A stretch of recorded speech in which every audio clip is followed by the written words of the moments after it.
اور ماہر قانون قیصر امام صاحب نے ہمیں جوائن کیا ہے. بہت شکریہ آپ کے وقت کا. بانی پی ٹی آئی اور شاہ محمود قریشی کی سائفر کیس میں سزا معطل ہو گئی ہے. اس فیصلے کو آپ کیسے دیکھ رہے ہیں؟ میرے خیال میں قانونی طور پہ تو سب سے پہلے تو شکریہ آپ کا لائن پہ لینے کے لیے. جو اس کے حقائق ہیں اس مقدمے کے، میرے خیال میں تو وہ ملک کا ہر بندہ جو ہے اب جانتا ہے.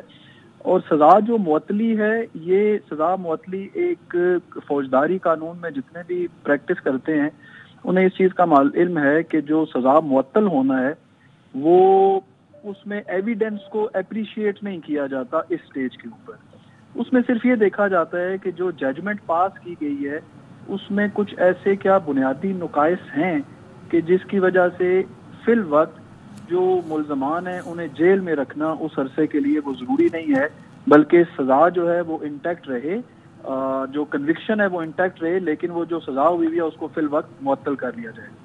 تو میں سمجھتا ہوں کہ یہ بہت سارے مقدمات میں جس طرح فیصلہ کیا جاتا ہے سزا معطلی کا، یہ ان میں سے ہی ایک فیصلہ ہے. ہاں تاہم اگر اس کے میرٹس کے اوپر بات کی جائے تو ہمارے سامنے سے یہ گزرا تھا کہ یہ معاملہ، یہ ٹرائل جو ہے یہ بڑا ہیسٹ میں کیا گیا تھا، اور وہ جو جلد بازی تھی شاید اس کا ہی فائدہ جو ہے وہ ملزمان کو اس سٹیج کے اوپر پہنچا ہے.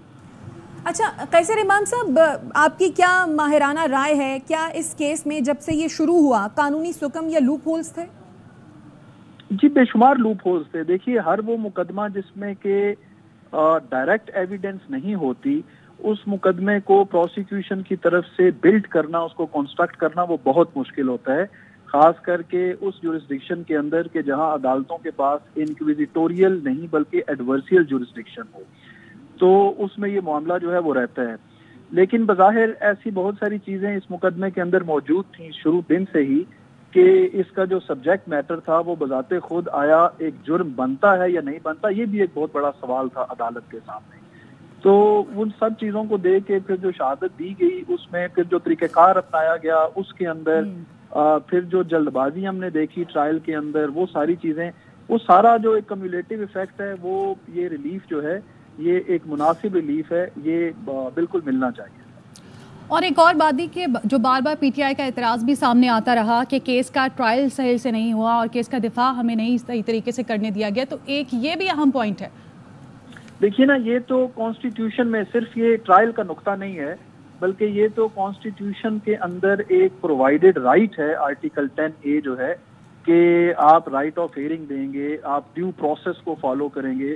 اور ڈیو پروسیس جو ہے وہ اس مقدمے کے اندر تو بہت سختی سے فالو کیا جانا چاہیے کہ جہاں پر کسی بھی شخص کو آپ نے ایک اس کا کانسٹیٹیوشنل رائٹ معطل کرنا ہے. کانسٹیٹیوشنل رائٹ معطل کرنے سے مراد یہ ہے کہ اس مقدمے کے آخر میں آپ نے ایک بندے سے اس کی لبرٹی لے کے اس کو سزا دینی ہے کہ آپ جیل چلے جائیں، تو اس میں تو بہت شدت کے ساتھ اس کو فالو کرنا ہے. اس کے ساتھ ایک اور بھی معاملہ تھا اس مقدمے میں، وہ یہ ہے کہ آئین ہمیں یہ کہتا ہے کہ آپ right of council of your choice, یہ بھی آپ کا ایک آئینی حق ہے. تو اس میں جو ہے وہ بہت ساری چیزیں ایسی بھی نظر آئی ہیں کہ اس حیث کی وجہ سے وہ جو قانونی ایک رائٹ تھا، کانسٹیٹیوشنل رائٹ تھا، وہ بھی شاید اس طرح سے مہیا نہیں کیا گیا تھا. ٹھیک، قیصر امام صاحب آپ ہمارے ساتھی رہیے. ماہر قانون جہانگیر جدون صاحب نے بھی ہمیں جوائن کیا ہے. جہانگیر صاحب بہت شکریہ سر، ARY کو آپ نے اپنا قیمتی وقت دیا. سائفر کیس کا معاملہ ہے، شاہ محمود قریشی اور بانی PTI کو بری کر دیا گیا. 10 سال کی جو سزائیں سنائی گئی تھیں وہ کالعدم قرار دے دی گئی ہیں. ایک تو آپ اس پر کیا تبصرہ کریں گے، دوسرا آپ کے خیال میں کیا یہ کیس جلد بازی میں بنایا گیا تھا؟ بہت شکریہ. دیکھیں آج پروسیکیوشن کو بڑی شکست ہوئی ہے، اور جن لوگوں نے یہ کیس بنایا تھا سیاسی بنیادوں پہ ان کی شکست ہے. اور اس بات نے ثابت کر دیا ہے کہ پاکستان کے اندر پولیٹیکل لوگوں پہ جو بھی سیاسی کیس بنائے جاتے ہیں ان کا آخر میں انجام یہی ہوتا ہے. اور ان کا تو بہت جلدی یہ کیس جو ہے اپنے انجام کو پہنچا ہے. تو اس میں ٹرائل کے اندر جو لکونے چھوڑے گئے ہیں یا جو ان کو رائٹ ٹو فیئر ٹرائل جو ہے آرٹیکل 10 ان کا نہیں دیا گیا، جو ان کا فنڈامنٹل رائٹ تھا، تو صاف نظر آ رہا تھا کہ یہ کیس جو ہے، یہ کنویکشن جو ہے، سزا جو ہے معطل ہو جائے گی، سیٹسفائڈ ہو جائے گی. تو ان کو بری کر دیا ہے. دیکھیں پروسیکیوشن ایک دفعہ ہائی کورٹ میں یہ خود ایڈمٹ کر چکی تھی کہ جی ہم جو ہے کیس میں جو لکونے ہیں اس کی وجہ سے کیس کو ریمانڈ کر دیا جائے. یعنی کہ وہ دوبارہ کیس کو ریمانڈ کرا کے اس کو مزید ڈیلے کرنا چاہتے تھے، لیکن عدالت نے ان کی یہ والی جو کوشش تھی اس کو بھی ختم کر دیا کہ انہوں نے اپیل سناتے ہوئے ان کی جو سزائیں تھی 10 سال کی ان کو کالعدم قرار دے دیا.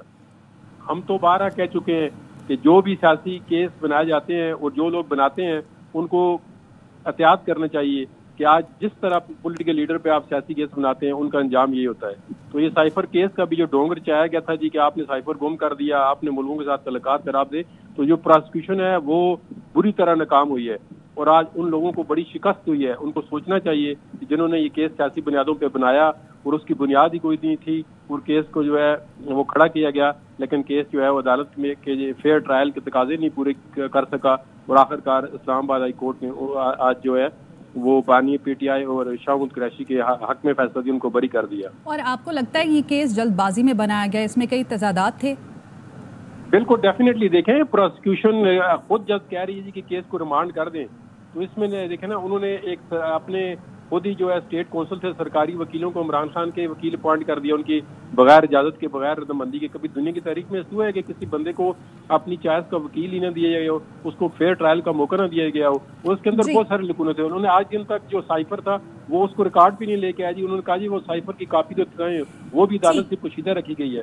تو اس طرح تو دیکھیں پروسیکیوشن کا جو کیس ہوتا ہے, جب آپ کسی کی شخص کی, کوئی بھی شخص ہو, آرڈینری سٹیزن بھی, اس کی جب آپ لبرٹی کرٹیل کرتے ہیں, اس کو کنویکٹ کرتے ہیں, بالکل آپ ٹھیک کہہ رہے ہیں جہانگیر جدون صاحب. قطع کلامی کی معافی چاہوں گی, آپ ہمارے ساتھ ہی موجود رہیے.